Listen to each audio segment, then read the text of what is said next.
Muli po ay hayaan niyo po munang ipaabot ko ang aking mapagpalang pagbati sa lahat po siyempre ng aking mga subscribers, followers at mga viewers na sana manawari ligtas kayo sa anumang uri ng kapahamakan, lahat ng uri ng mga sakit, lahat ng uri ng mabibigat na problema. Sana lumayo sa inyong lahat yan, bagkos ang darating sa inyo, swerteng walang katapusan. Ayan naman po yung lagi kong pinagdarasal sa ating pong may kapal na i-grant na po yung ating pagdarasal na ibigay na po sa lahat ng mga subscriber ko yung swerteng para sa inyo. Ayan po. At bagamat nga po nakakalungkot na hindi na pagbigyan ng interim release ang ating President Duterte, well, ay kumbaga hayaan natin na ang panahon ang magdidikta kung kailan talaga yung para kay President Duterte. Nakakalungkot man, pero wala na rin po tayong magagawa doon dahil nandun po at nakakulong po sa kanila at wala pong choice na mapuntahan na para i-rescue ang ating President Duterte. Kung dito lang siguro sa Pilipinas yan, ay kung Muntinlupa lang siguro yung nakakulong, ay baka giniba ko na yung Muntinlupa na yan. Anyway, wag na po natin pag-usapan yan at pag-usapan po muna natin itong gaano kaya kasakit para sa isang kapatid yung ikaw ay hindi naman po paninira yung ginawa ni Amy Marcos kay Bongbong Marcos, yung sinabing adik itong si Bongbong Marcos, hindi naman po panira yon, kundi nagsasabi lang po si ate ng katotohanan at gusto lang niya maisalba sa tiyak na kapahamakan kung hindi magamot yung pagiging singhotiro nitong kapatid niya. Pero okay lang po yun kasi wala naman po siyang sinabi na yung talagang napaka brutal na pagsasabi ng kasiraan itong si Bongbong Marcos. Not like dito, ito na po. Maging ako, hindi po ako nakakapaniwala dito sa mga nangyayari ngayon. Dahil mismo pong itong pinsan niyang si Martin Romualdez ay bumaliktad na po sa kanya. Yan po ang ayon po doon sa atin nakuha ay 15 minutes ago lang po ito nakuha natin, 15 minutes ago, at mamaya po ipapakita ko na yung kung anong klaseng pagbaliktad dito Martin Romualdez dito sa kanyang pinsan na si BBM. At para sa akin po ito yung pinakamasakit na ginawa ng aking kamag-anak kung ako man ang may kamag-anak dito kay Martin Romualdez. Napakasakit itong ginawa niya. Bibigyan ko lang po kayo ng konting background. Dahil ang sinasabi po nitong si BBM noong mga nakaraan, imbestigahan nyo rin yan. Kahit na pinsan ko yan, imbestigahan din ninyo. Yan ang sinasabi nitong si BBM kay ICI chairman na imbestigahan din daw yung kanyang pinsan at wala daw sisinuhin, walang sasantuhin. So, yan ngayon, dahil sa pagsasabi ni BBM na gano'n na imbestigahan, ayun na yung dahilan ng talagang nagwala itong si Martin Romualdez at talaga namang wala na siyang itinira. Kung baga yung ibinalik ni Martin Romualdez doon sa pinsan niya, talagang hindi lamang po kasiraan, kundi talagang pandurog na rin sa pagkatao nitong pinsan niyang si BBM na ito. Anyway, hindi na po tayo magtatagal. Ipapakita ko lang po itong post. Ito po,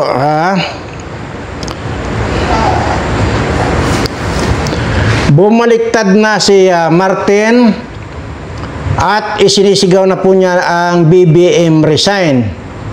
At ang sinasabi po niya rito, ikaw ang mastermind. Sorry, pinsan. Ayan po ha. Ayan. Bumaliktad na si Martin. BBM resign ang kanya, ang sigaw niya. At ang sinasabi niya, ikaw ang mastermind. Sorry, pinsan. Ayan po. Yan siya. At nakuha lang po natin ito 15 minutes ago. Yung post na ito, hindi lamang po sa social media ito, hindi po gawa-gawa nito. At ito po ay galing sa mainstream media din po. Kaya po masabi natin totoo po ito na bumaliktad na si Martin Romualdez at inilaglag na rin po niya ang kanyang pinsan. So talagang laglagan na. Imaginin mo, ang sila basta sa ngalan ng pera, kung kinakailangan magpatayan sila, magpapatayan itong mga unggoy na ito dahil lang sa pera. Yan po ang totoo dyan. Wala na pong kamag-anak dito ngayon. Sa panahong ito, wala na po. Wala na rin pong kadugo. Imaginin mo, yun lang na sinabi ni BBM na imbestigahan nyo rin niya si Martin. Ayan, noong bumaliktad ito si Martin, sumisigaw na ikaw ang mastermind. Sorry, pinsan. Yan ang sabi niya. See? Kaya hindi kaya, Mr. President, hindi kaya dapat mag-undergo ka na rin ng investigation? Magpa-imbestiga ka na rin. Isoko mo na yung sarili mo sa lahat ng mga investigator, sa kapulisan, sa NBI, o maging sa FBI, sa Amerika, i-surrender mo na yung sarili mo para magpa-imbestiga na rin. Hindi na dyan sa ICI, mga kanyan. Wala akong tiwala dyan sa mga ICI na yan dahil mga mukhang pira din yan. Mga mukhang pira din yan. Lalo na yung chairman nila dyan na parang pakiramdam ko ang bigat-bigat ng kanyang wig. Kaya sabi ko, kung gumagawa siya ng desisyon, dapat tanggalin niya muna yung wig niya kasi nakaka-istorbo sa utak niya yung kanyang wig na yan. Anyway, so nagtanong tayo doon sa nangyaring paghahakot ng gamit mula diyan sa malaking bahay papuntang Ilocos. Kumpirmado po na talagang naghakot daw po talaga. So tinanong ko pa nga kung ano ba talaga yung mga gamit daw po mga muebles, mga talagang mga nara na mga ibig sabihin, hinubaran nila yung Malacanang. Grabe. Anyway, sige, bahala na sila dyan. Total, hindi naman ako matitira dyan. Hindi naman ako matitira dyan sa Malacanang na yan. At hubaran na nila lahat yan.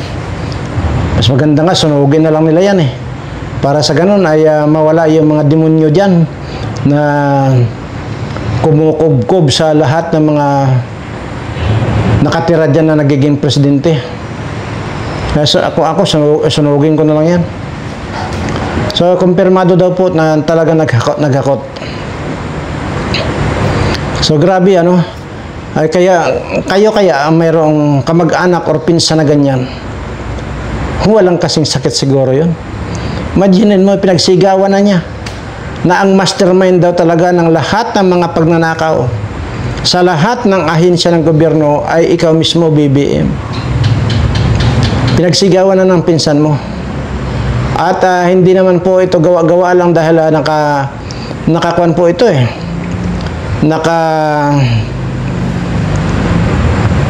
naka-post po ito sa social media. Ayan po, bumaliktad na si Martin. BBM resign now.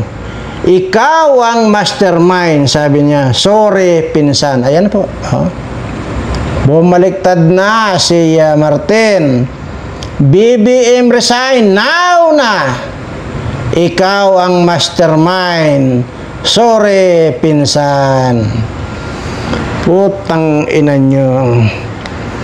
Pare-parehas lang naman kayo mga magnanakaw ng mga hayop kayo. Sana magkamatay na lang kayong lahat ng mga animal kayo. Hindi nagtuturoan kayo. Wala naman kayong dapat ituro kundi mga sarili ninyo. Bakit? Kung ituro mo ba ito si Bangag na siyang mastermind, bakit hindi ka rin nagnakaw? Di ba't napakarami rin ng ninakaw mo?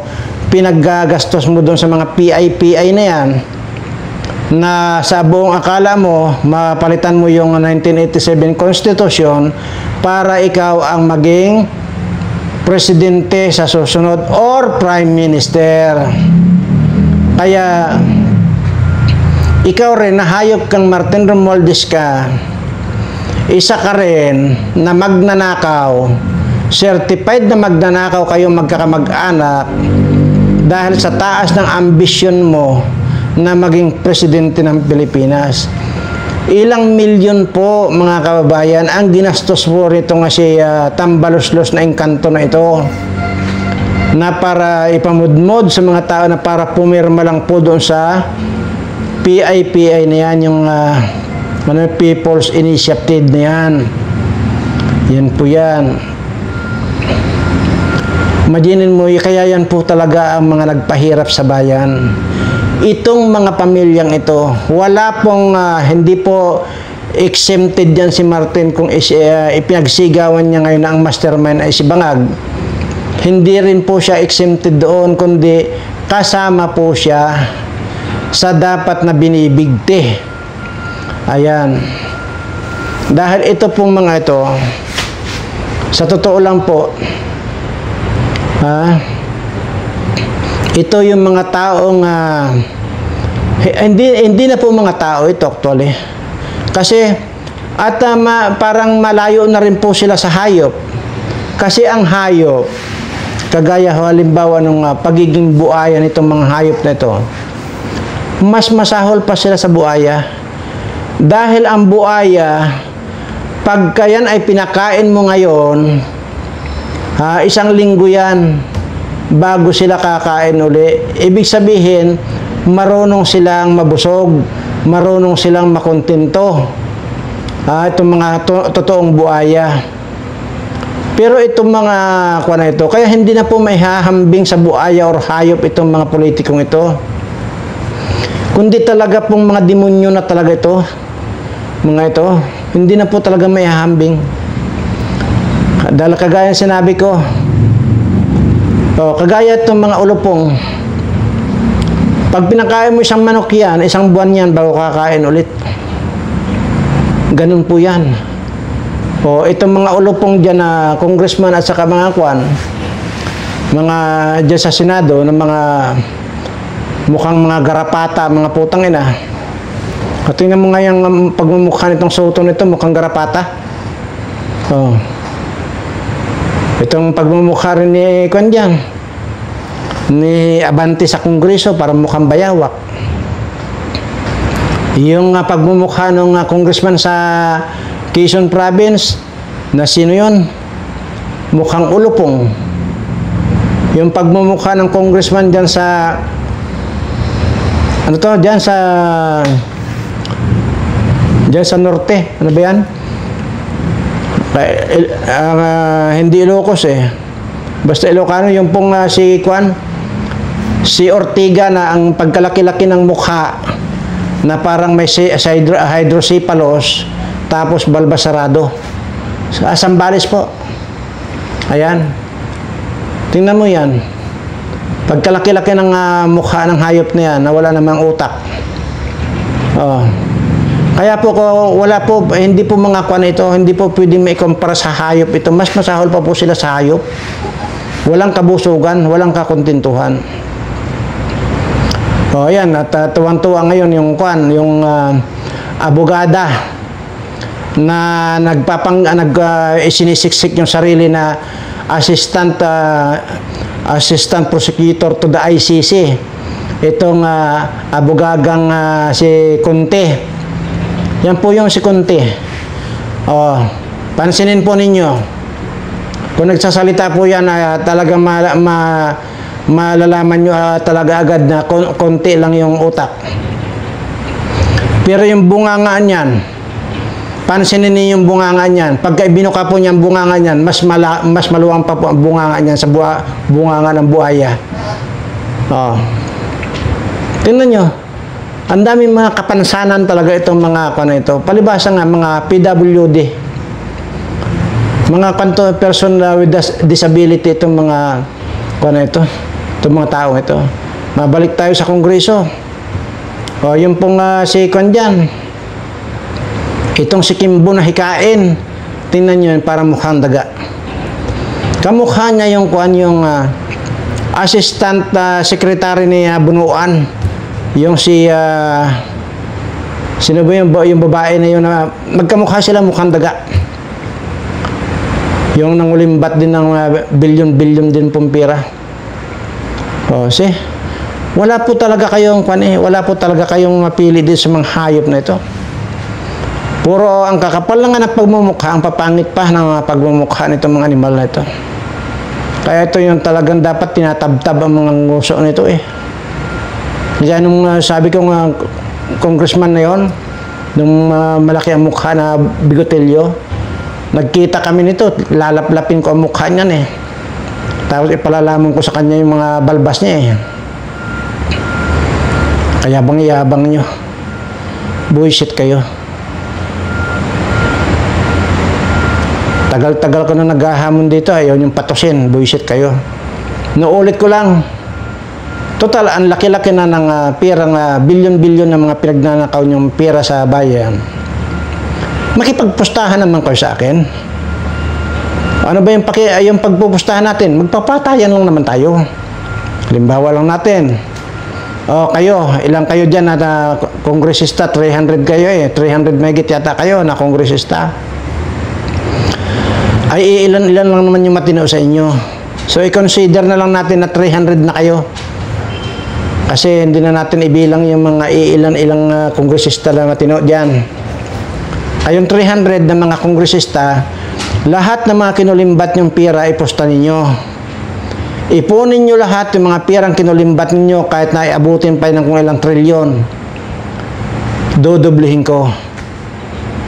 Ganito ang pustahan natin. Ilatag ninyo dyan. Ilatag ko yung akin.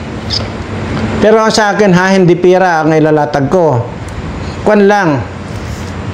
Kayo, pira siyempre. Ako, hindi pira, pero mas mahalaga pa sa pira yung pamumusta ko sa inyo.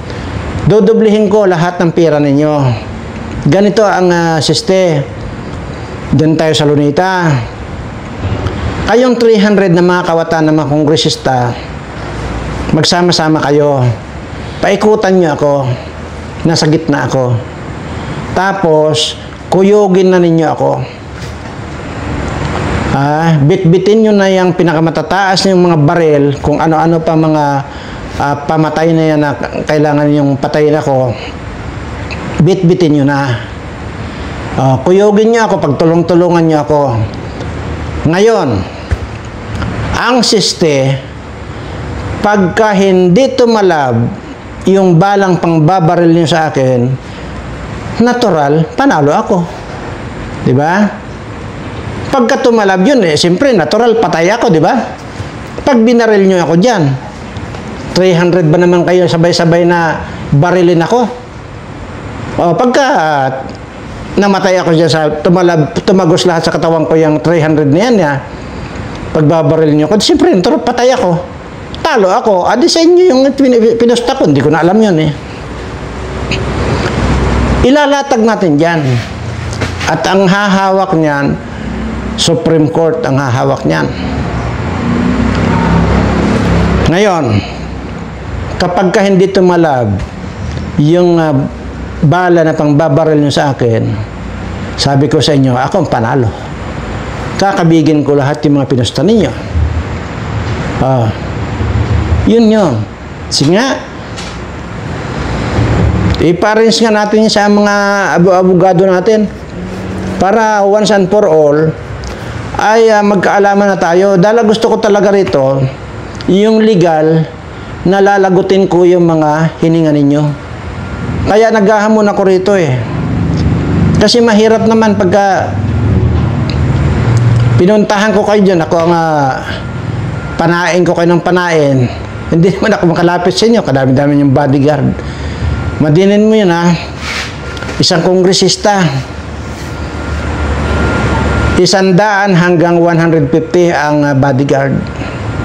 Tapos kaming mga Pilipino ang nagbabayad diyan sa mga bodyguard din, yung mga buwisit kayo. Ultimong yung mga nilalamon ninyo, lahat yan mga iniinom ninyo, pira namin ang nilalaklak ninyo, ang kakapal ng pagmumukha ninyo.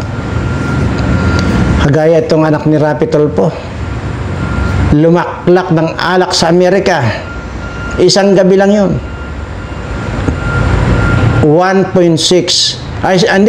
6.5 million pesos ang binayaran. Kasi, ganun kayo maglaklak ng pira ng bayan. Kaya mas maganda, ay malay ninyo, manalo kayo. Siyempre, di ba, kung halimbawa, ipunin nyo lahat, yung mga pira na yan, malay nyo, kayong lahat ng mga kongresista, kasi ang yayaman nyo na. May 10 trilyon kayo, halimbawa. Maipon, o di gagawin kong 20 trilyon. Pero, ito baka din sa makapanood na naman, sabihin nyo na mayabang ako. Wala po akong pinagyayabang dito, pamusta ko. Ang lagi ko po sinasabi rito, wala po akong pamusta kundi kamuting dilaw. Kasi yun lang po ang mayroon ako. Gaano mang kalaki ang pamusta nila, matatapatan ko po ng kamuting dilaw yan. Yun naman po. Wala po ako sinasabi rito may ganun akong trilyon-trilyon pira. Wala po. Una, hindi po ako mag-i-stack ng pira. Pangalawa, hindi rin po ako magdideposito ng pera sa bangko. Katunayan, kaya hindi ko po kailangan ng pera. Dito na lang po sa YouTube channel ko. Dito po sa YouTube channel ko, magmula po nung sumahod itong YouTube channel ko, never po ako nag-withdraw dito. So, 4 na taon na po sumusweldo itong YouTube channel ko. Pero, ni centavos hindi pa po ako nag-withdraw. Kasi, yun po yung madalas nung naririnig sa akin, hindi ko po kailangan ang pera. Yun po. Kaya, yun naman po yung ating, halimbawa, may mga raffle. Yung sinasabi ko, adiyan mo naman po ang gagamitin natin. Or kagaya po, dito naman po, hindi po ako kumukuha rito, hindi po ako nag-withdraw dito para gamitin ko doon sa mga scholar ko. Hindi po. Ang pinagkukunan po ng mga pira na pinanggagastos sa mga scholar ko, doon po sa solar panel natin. At isa rin po tayo ngayon na medyo lumalaki na rin po yung ating business partner, Korea Philippines po ang nag-combine yan. Ipadala nila sa akin dito yung raw material. Dito ko naman po i-manufacture. Pagkatapos ng manufacture yan, ibabalik lang din po sa Korea. Ganun po. So medyo yan po yung lumalakas naman natin na maliit na business. Pero hindi ko po nire-register sa pangalan ko yan dahil mahirap na. Ano ako, bali? Hindi pa ipinapanganak yung mga pwedeng gagawa ng panggigipit sa akin. Dahil alam ko yung pwedeng mangyari. Kaya alam ko yung ginagawa ko. Ganun lang ang sistema noon. So, ayan. So, sino yung sa mga kongresista? Tumatanggap din po ako kahit na bilyon-bilyon lang. pustahan. Halimbawa, 1 billion, tinatanggap ko rin po. 2 billion, yan, okay na po sa akin yun. At yun naman po mapapanalunan natin, mga kaibigan, mga subscriber ko, sa inyo lang din mapupunta ito. Hindi ako kukuha ni centavos doon sa ating napanalunan. Sa inyo po didiretso yan. Dahil yun po yung madalas kong naririnig sa akin. Maging yung paghingi ko ng grant sa ating Panginoon, ano yung lagi ko sinasabi? Lord, stop mo na ang patuloy na pagbibigay ng blessing sa akin, bagkos idiretso mo nang ibigay sa lahat ng mga subscriber ko. Sino? Ang taong nagsabi niyan, kahit pa sinong pinakamayaman sa buong mundo, wala pong nagsabi niyan. Wala po ako nakitang nagsabi niya na tao na pinapa-stop na niya ang Panginoon na magbigay ng blessing sa kanya.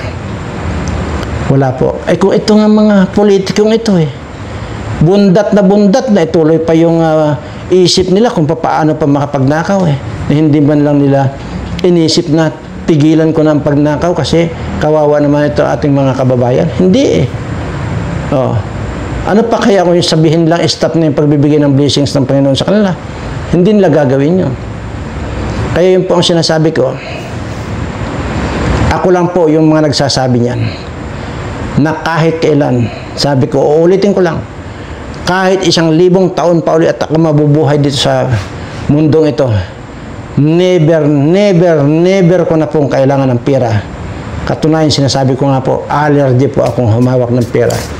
Kaya hindi po ako humahawak ng pera. Ngayon, parang napaka-hipokrito ko naman sasabihin kung gano'n pa. Paano naman kung may bibilhin ako or what? Kaya nga po, kasi hindi ko naman, ang pinag-uusapan naman po natin dito, ay wala akong hahawakan pera. Natural ang bibili. Kung halimbawa may bibili lang halimbawa dyan ng isang tali ng kangkong, isang tali ng talbos ng kamuti, natural, yung katulong ko ang bibili, siyang hahawak ng pera pangbili. Dahil ang pinag-uusapan lang po ay ako ang allergy sa pera. Ganun lang.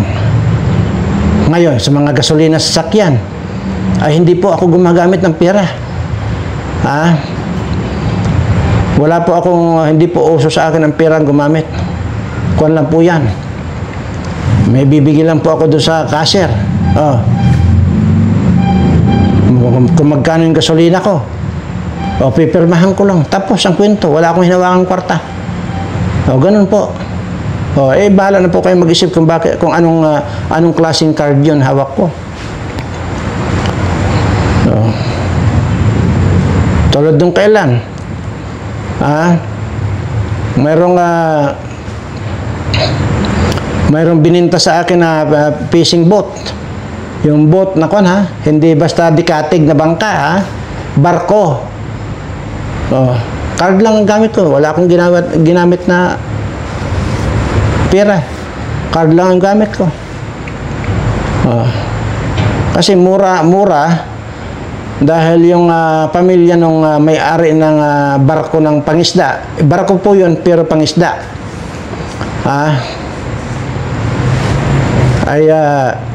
Nasa bingit na po ng kamatayan at nag-aantay na po lang po ng kamatayan, kaya binintan lang po sa akin ng mura yung barko nila na pangisda. Yan po yung fishing boat. Yan. Hindi yung may mga katig-katig na yan. Barko. As in barko. Ayan. Wala akong ginamit na pera doon. Ganun lang.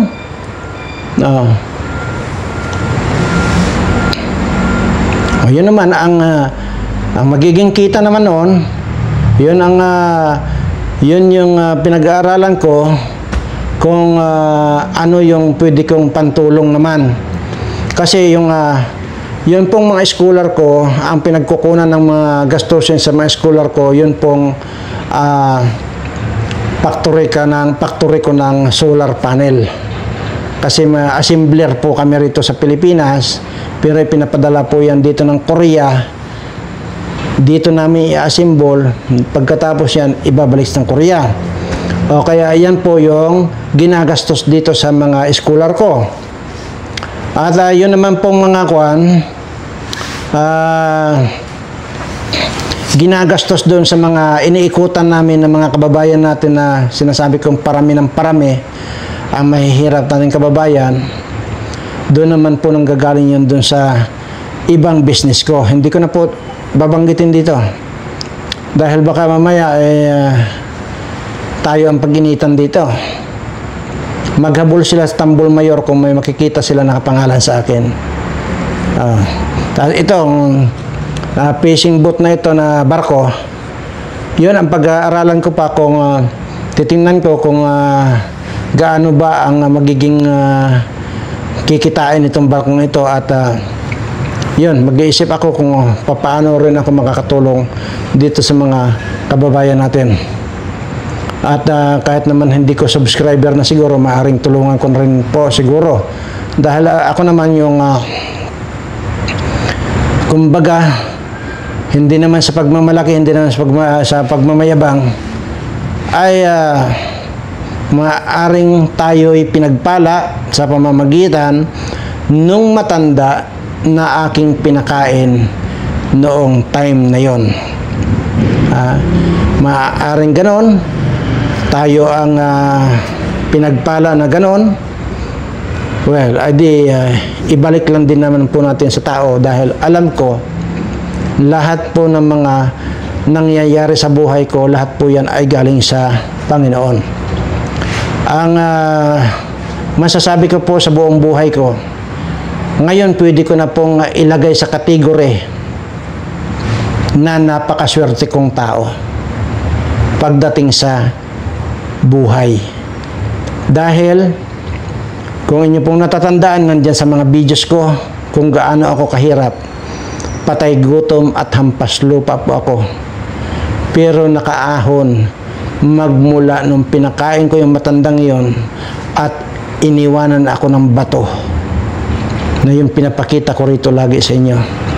Pero magmula noon, tuloy-tuloy na yung pagbibigay sa akin ng blessings. Kaya tuloy-tuloy din po yung aking pagbabalik sa mga kababayan natin na nangangailangan talaga. Ang doon po sabi ko nga, masasabi kong napakaswerte kong tao. Pero sa kabila noon, napakamalas ko naman pagdating sa saan? Pagdating sa girlfriend. Doon naman ako napakamalas. Kasi doon sa 999 na naging girlfriend ko, lahat yun nagtaksil. 999. Kaya naman inabot yun kasi nga, siyempre, may girlfriend ako ngayon. Nagtaksilan ako, siyempre hiwalay. Hanap na uli. Hanap uli. Kasi puro pagtataksil nga eh. Pagkatapos mong mabilhan ng BMW, pagkatapos mong mabilhan at mapatayuan ng bahay or mapatayuan ng grocery, ayon, makita-kita mo, iba yung ka-holding hands.